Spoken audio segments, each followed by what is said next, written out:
KFI AM 640. It's later with Mo Kelly. We're live everywhere on the iHeartRadio app. We're continuing to monitor the events on the freeway. So if anything changes other than the obvious, like the traffic getting any better, we'll definitely let you know. Mark Ronner is following it in the KFI 24-hour newsroom. We'll have periodic updates, but there's so much going on, not only in Southern California, but the world. Now that Hurricane Milton has left the area, we can focus on some of the issues surrounding the hurricane. I didn't know that we are at the point here in America that weather folks, I can't even say the word, weather folks are getting death threats because these conspiracy theories regarding the hurricane, regarding FEMA, regarding what the government is telling us, it has now pushed people to the point of insanity. I don't know who to blame. I just know that America is in a very dangerous place right now. We can point to the 2 assassination attempts against former President Trump. You may not know this, but the offices of Kamala Harris have been shot up 3 times in 1 month. That's where we are in America, because for whatever reasons, we see the other side as the enemy. And now we're trying to threaten the lives of weather people because they're somehow part of the deep state. They are now lying to us. They are pushing some agenda of climate change. No, they're trying to save you so you don't die in your house because there is a hurricane not generated by the government, a hurricane over your head. How did we get here? We didn't get here overnight, but we walked ourselves right up to this moment. We have forgotten the value of truth. We have forgotten the value of facts. And now we want to curate our world to fit our worldview. You didn't catch that. We want to curate our world to fit our worldview. And this is what happens. We get angry then when presented with facts. We get angry when presented with weather. We get angry when presented with the idea that the government does have a role to play in the management and protection of this nation. We're arguing back and forth about whether a vice president has any business calling the governor of a state, because somehow that's political.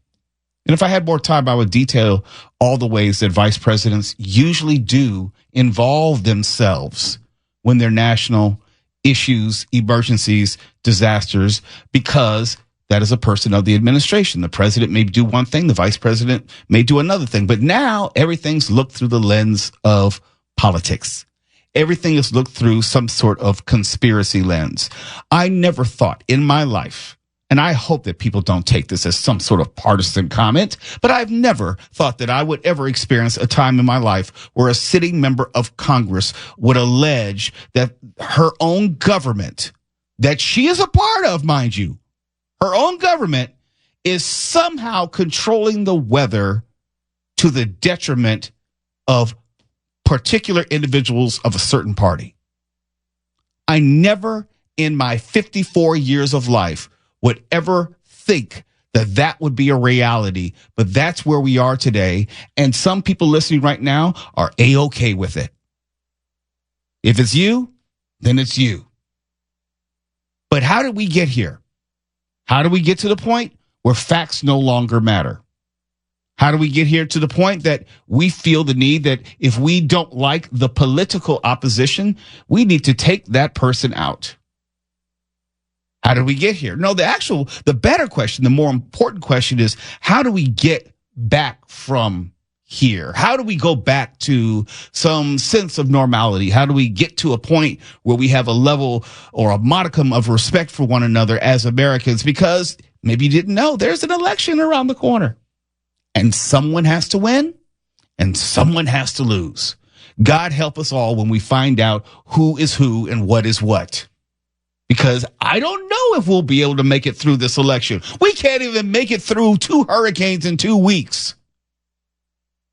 But we're supposed to make it through an election. We're supposed to cast our vote and then trust that we can be adult enough and mature enough to accept the results? Or are we going to just assume if our person loses, oh, well, it must be cheating. It must be fixed. It must be rigged. What's the point of voting? And then you take matters into your own hands and you shoot up someone's campaign offices, or you take a shot at the candidate, him or herself. And now we're making threats at weather people, because that's where we are in America. And I would hope that you're not okay with it. You know how they say it's okay to not be okay? Well, America needs to come to the realization that we are not okay. We are simply not okay. We're not in our right mind. We are not healthy. We're not in a good place. We're not able to deal with the simple stuff. And the really sophisticated, difficult, complicated stuff is coming on November 5th. And then November 6th, 7th, 8th. Because contrary to what you've been told, almost never is the president decided election night. Now, it is a projected winner the night of the election. But voting and tabulation and counting, that has always gone on for days. I don't want to get into all the statistical math, but projections are not actually determining the winner. But if you know statistics, you can tell, okay, there are only 435,000 registered voters. We know what returns have not come in from this county and that county. And historically, they're Republican, or historically, they're Democratic. And so therefore, we project that so-and-so is the winner of this state. Maybe you didn't know. That's how it's done. Maybe you don't know that certain states are allowed to count in mail-in ballots prior to election day, and some have to wait until election day. And that's part of the reason why it takes an extra day or two, or even 3 or 4 days. Do we really love America, or do we really just hate the other side? It's not the same thing. You can't say, I love America, but I hate the Republicans. No, that just means you love Democrats. I love America, but I can't stand the Democrats. Well, okay, that doesn't mean you love America. It just means that you just love Republicans. And you're trying to use that as proxy for what you really believe and really feel. We are at a dangerous point in this country, and I cannot underscore that enough. Because the moment you think that the weather people are out to get you, the weather people, NOAA, people trying to protect you from hurricanes, they're in on the conspiracy. They're the ones trying to kill you, along with the federal government with their weather machine. You know what? That's straight out of a movie. You talked about the movie The Core. Okay, well, in the movie The Core, the government had this earthquake machine, and because they were using the earthquake machine, it made the core of the earth stop spinning. That's where we are now. We're just making it all up. Anything we don't like, just blame the other side. The sun didn't come out today. It's the Democrats' fault. It rained too much today. Well, it's the Republicans' fault. I trust the results of the election. Why? Because my guy's in office? I don't trust the results of this election. Why? Because their guy's in office. I say this with great sincerity. I love America with all my heart. But this is the dumbest place on the face of the earth. Two things can be true. You're listening to Later with Mo Kelly on demand from KFI AM 640. And cities all around the state, they're getting tougher when it comes to homelessness. They're getting tougher when it comes to homeless people. Two different things. There's homelessness, how they're dealing with the trash, the garbage, the tents, all the I would say the makeshift cities, and there's getting tough on the people. Anaheim is now banning homeless people from occupying sidewalks and bus benches. That's one of 3 laws which were approved by the Anaheim City Council at their meeting earlier this week. This is, as it's being described as, preventing the city's homeless population from blocking public spaces. There are two things to this. Whereas I think most people would agree with the idea that you just can't sleep any and everywhere, you just can't lay down and block public spaces. The question that I've always asked, and I haven't really gotten a clear and concise answer, maybe next time Orange County DA Todd Spitzer comes on the show, he can tell me this if he's listening right now. What do you do with the homeless person? It's one thing to say you cannot sleep here. You cannot leave your belongings here in these public spaces. It is now illegal. Okay, what does that mean? You cite the person? Is it like a violation of an ordinance, a civic ordinance? Are you going to arrest the person? If you arrest the person, let's see this through to its logical conclusion. If you arrest the person, how does that person get out of jail? Can that person post bail? Probably not. Why? Say it with me. Homeless. How do we actually get to the heart of the issue? As I said, the new law will make lying down or sleeping on bus or park benches or blocking driveways or entrances to businesses where the public is invited illegal. Emotionally, I agree 100%. Something like this needs to be done. I always question the administration, how it's going to be done. Nobody wants to have to step over homeless people just trying to go to the store.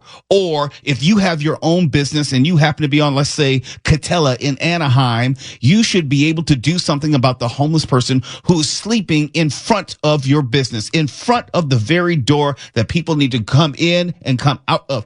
I agree. I'm just thinking like, all right, this sounds good, but how exactly does it work out? And this is, I would say, an expansion of what was already in place. Anaheim's current laws, they already prohibit camping, put that in air quotes, camping on public property. But these laws did not specifically bar people from blocking public right-of-ways and businesses. There was a gray area between camping and living. There was a gray area between camping and sitting, resting, loitering.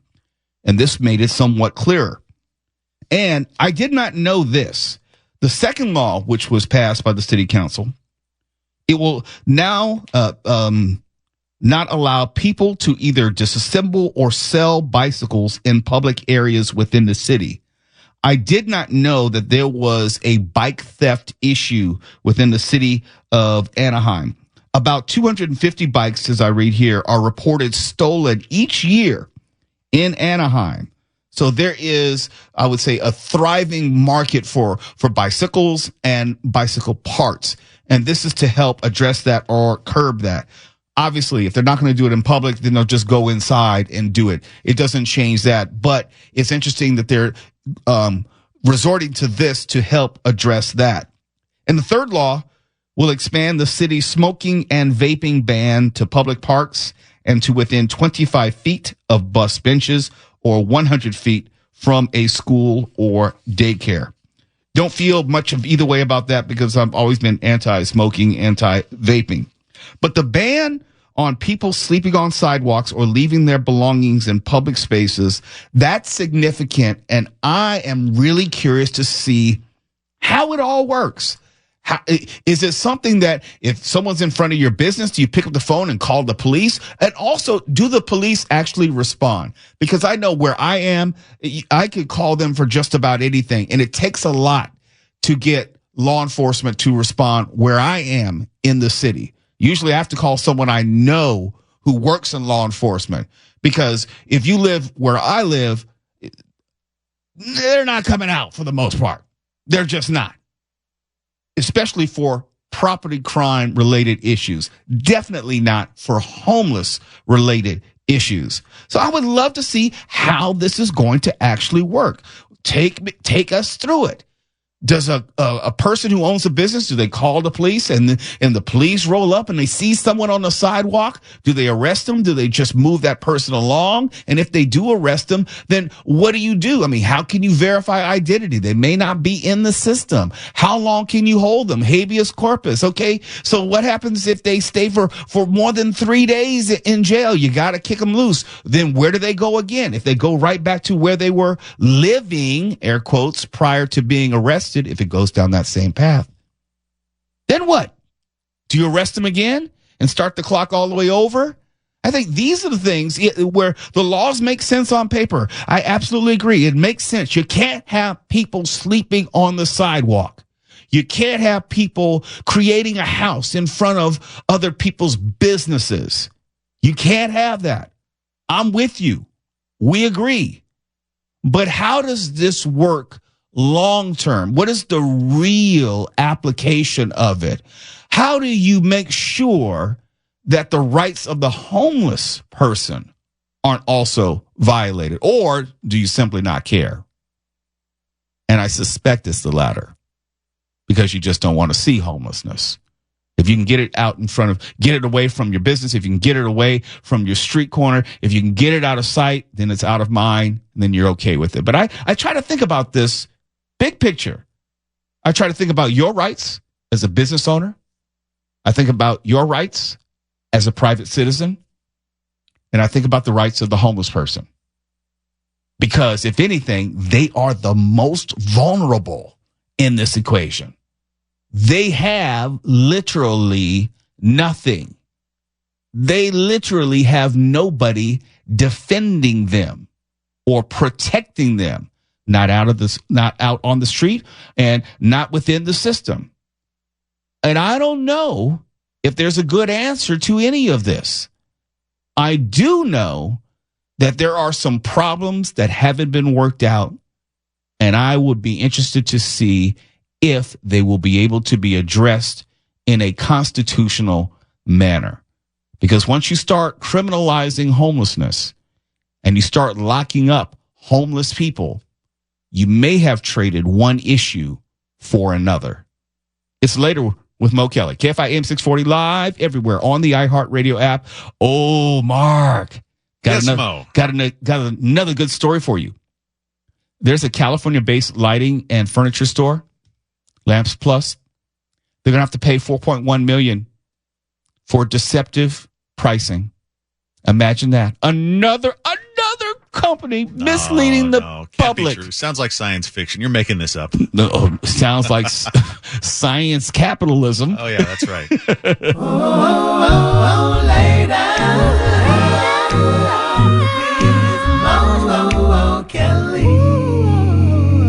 We're live everywhere on the iHeartRadio app. Sometimes I think we're misplacing our distrust. If there are folks that we should not trust, if there are folks that really don't have our best interests at heart and also have some degree of influence over our lives, I would say it's capitalism. It's businesses. And I'm not demonizing businesses. I'm saying they have more influence on your day-to-day lives than your government. If only because you're interacting with them, businesses, on a daily basis. You're going to the grocery store. You may go to the hardware store, or you may go buy a car, or you may buy some gifts at the mall. You are interacting in a capitalistic sense just about every single day. Probably not doing too much with your local or federal government. So if anything, if you have businesses, and there are some, and I'm not broad brushing, but if you have businesses who are going to take advantage of that relationship, and we talked about Kroger, and we talked about Albertsons taking advantage of that relationship because you need to buy groceries, what happens then? Let me talk now about Lamps Plus. Lamps Plus is going to have to pay more than $4 million to settle a civil lawsuit. And it's just the first one. It may be more if other people come forward and file suit. But in the civil lawsuit, they were accused of deceptive price and false advertising. Allegedly, Lamps Plus advertised false sales, false discounts, misleading price match guarantees, and deceptive comparisons of its prices to competitors. Sound familiar? It should. The settlement, which was agreed to back on September 20th, requires the company to pay almost $4 million in civil penalties and another $300,000 for investigative costs. Labs Plus is also prohibited from engaging in future misleading or false advertising, including advertising a misleading price match guarantee or offering a 120% price protection policy. And as I hate to admit, once again, Mark Ronner being right, I think it's only fair that I acknowledge that the preponderance of evidence once again lands on your side of the argument when it comes to greed of corporate America. Are you sure you don't want to just take the devil's advocate side and argue in favor of cheating people just for fun? Just for fun. Look, I could play the other side of the argument. I just can't find the other side of the argument to play. I see. I can't say devil's advocate, well, what about this or what about that? No, this is another example of a corporation taking advantage of consumers. And it's being done, I will say, under the cover of inflation, when you're offering false discounts because, you know, people are more desperate for lower prices. Come on, I got to do this for you. Caveat emptor. You got the invisible hand of the free market yeah, I know. That just winds up spanking everybody. Yeah. I can't do it either. You're right. It's not supply. It's not demand. It's knowing that because people are more sensitive to the idea of discounts, to the ideas of sales. I mean, this is not new. I would just call this old bait and switch. You know, they're promising one thing, they'll offer you another thing, or what they're promising you was never there in the first place. Now do fast food. Well, now do McDonald's. Which way? I mean, we could talk about how they've raised their prices having little or nothing to do with the actual raise of minimum wage. That's it, Grasshopper. It's all related. It's all the same thing. So what have we learned, class? Wah, wah, wah. Wah, wah, wah, wah. Greed is good. Where's Gordon Gekko when you need him? Yeah, you know, that didn't hold up so well, except for a small handful of nasty people. The rest of us, when it comes to the greed is good aphorism, we get screwed. The thing is, we would like to think of ourselves as the ultra successful. We want to buy into the idea that if we buy into greed, we will also have a disproportionate amount of success. This is what I think it is. We want to identify with super wealthy people, but more times than not, we're not going to be that person. And so we're left complaining about the rent.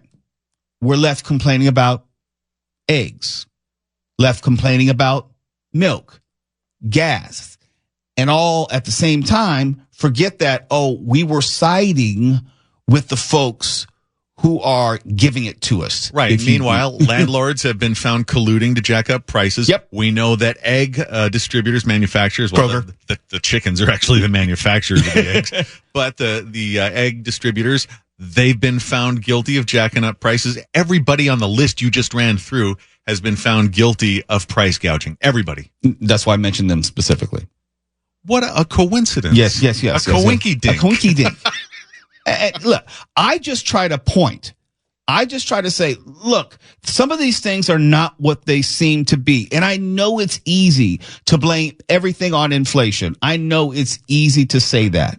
It's just not true, because there is still a decision-making process that businesses are making here.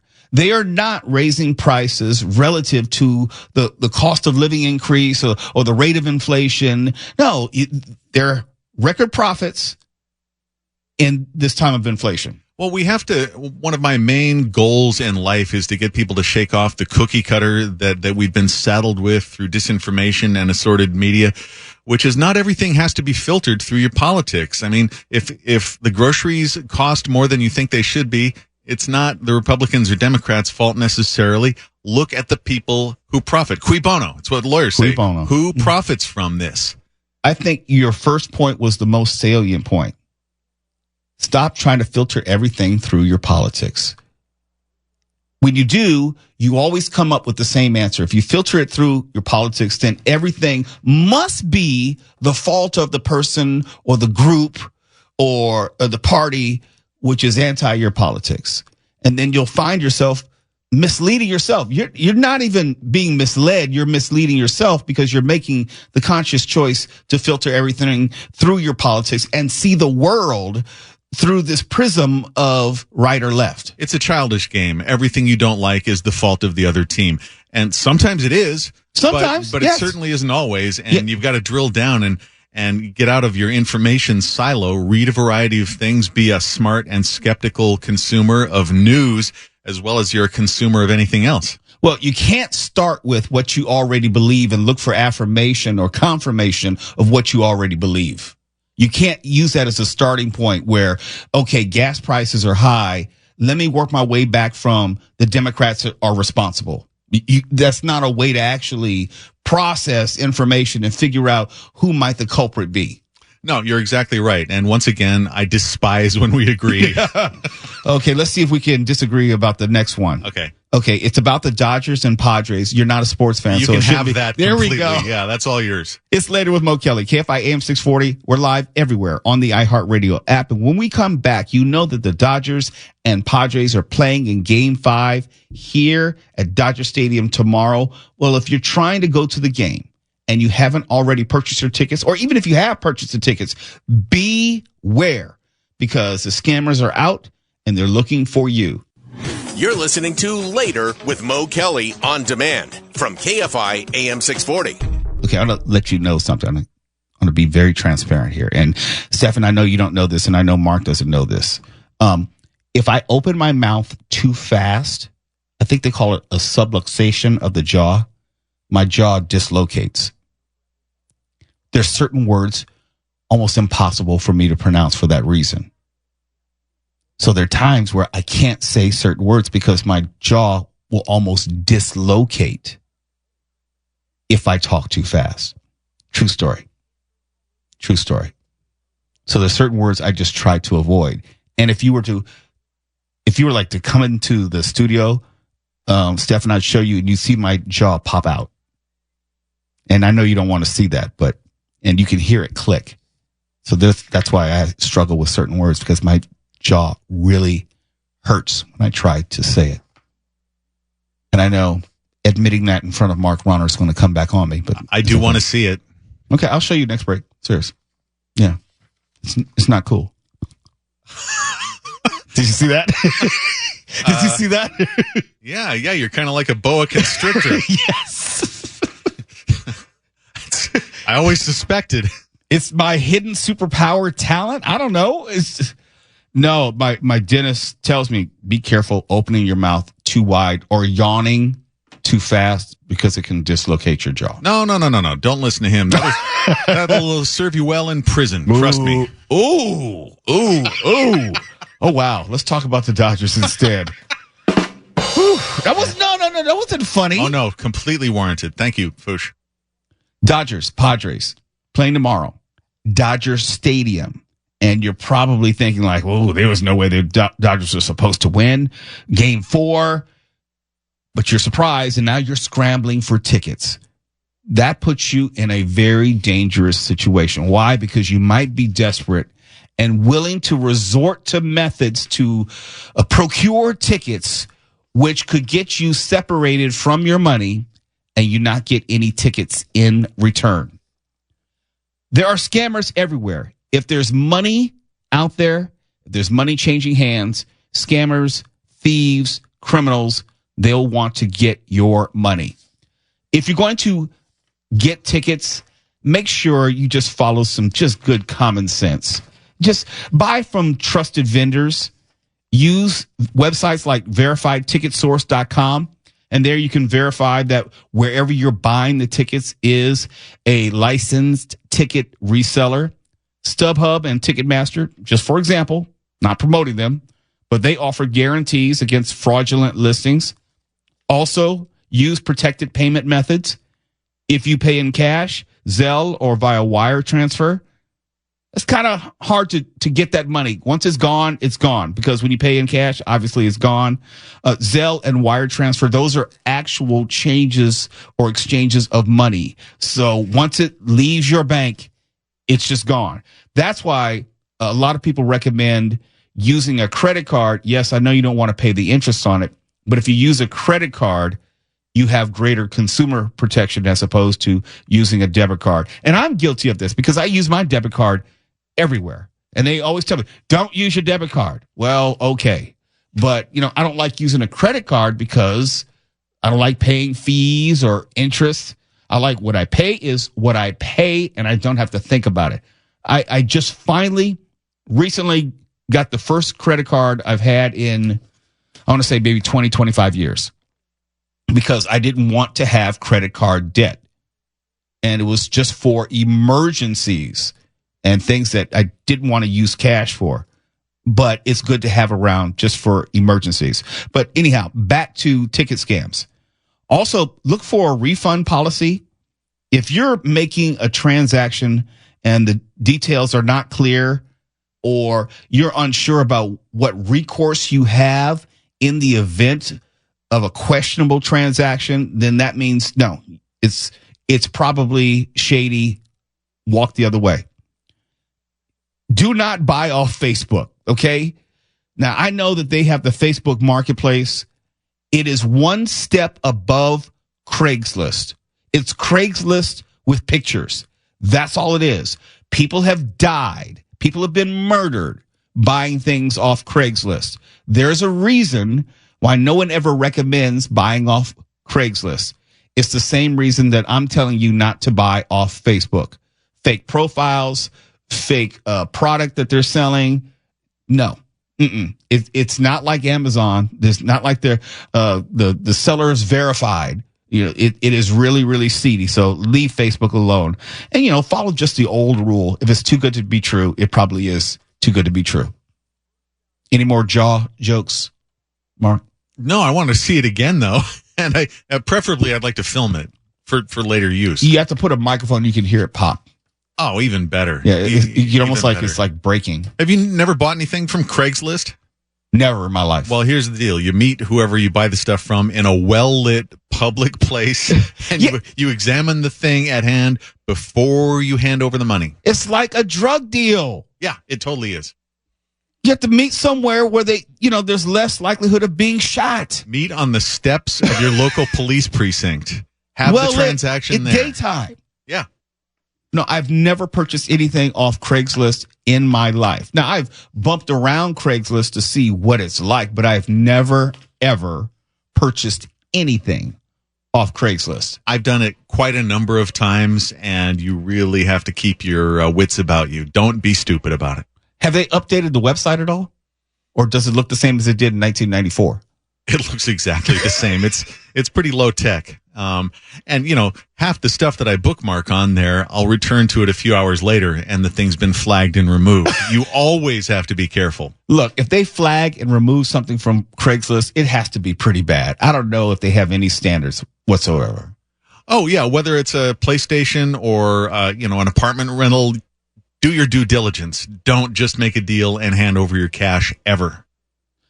It took me a long time to get comfortable with eBay, and this was in the early days of eBay before they really tightened it up, had the product guarantee, money back guarantee. Now eBay is a very good place to shop for things. It is, and I'm no Marcia Collier, but I've got a massive eBay history, and during the early days of it, I got took a couple times because, PayPal wasn't as widely in use. You send somebody a check, maybe you'll get your thing, maybe you won't. You'll learn the hard way.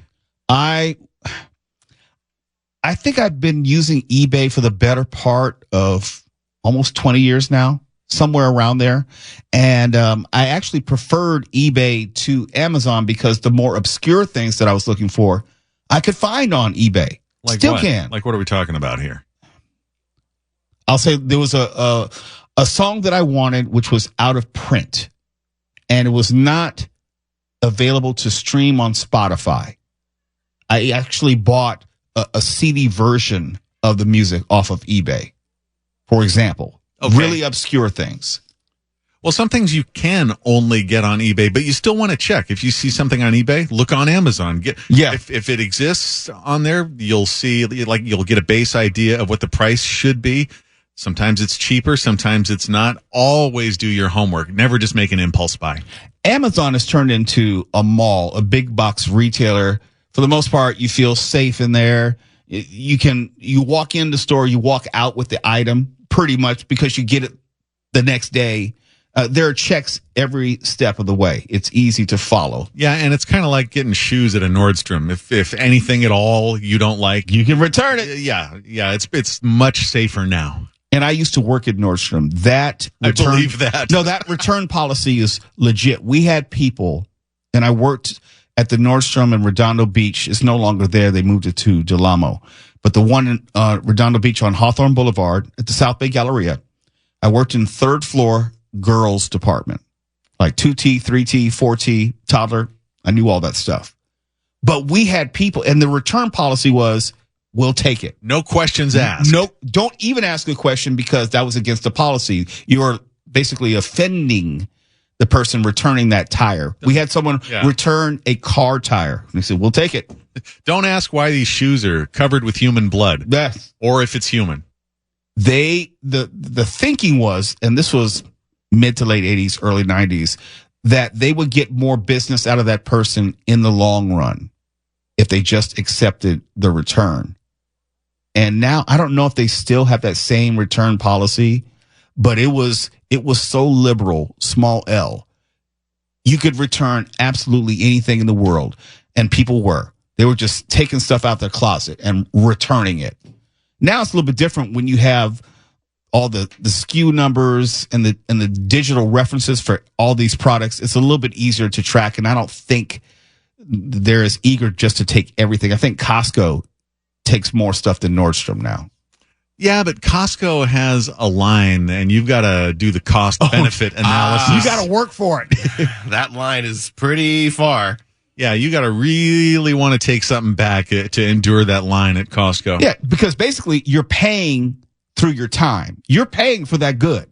Now, you may return it, but you're going to pay for it. That's exactly right, and a lot of people don't figure that when they're doing the math in their head. They don't figure in the time equation.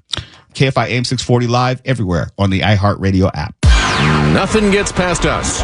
We are on it. KFI. And KOST HD2. Los Angeles, Orange County. Live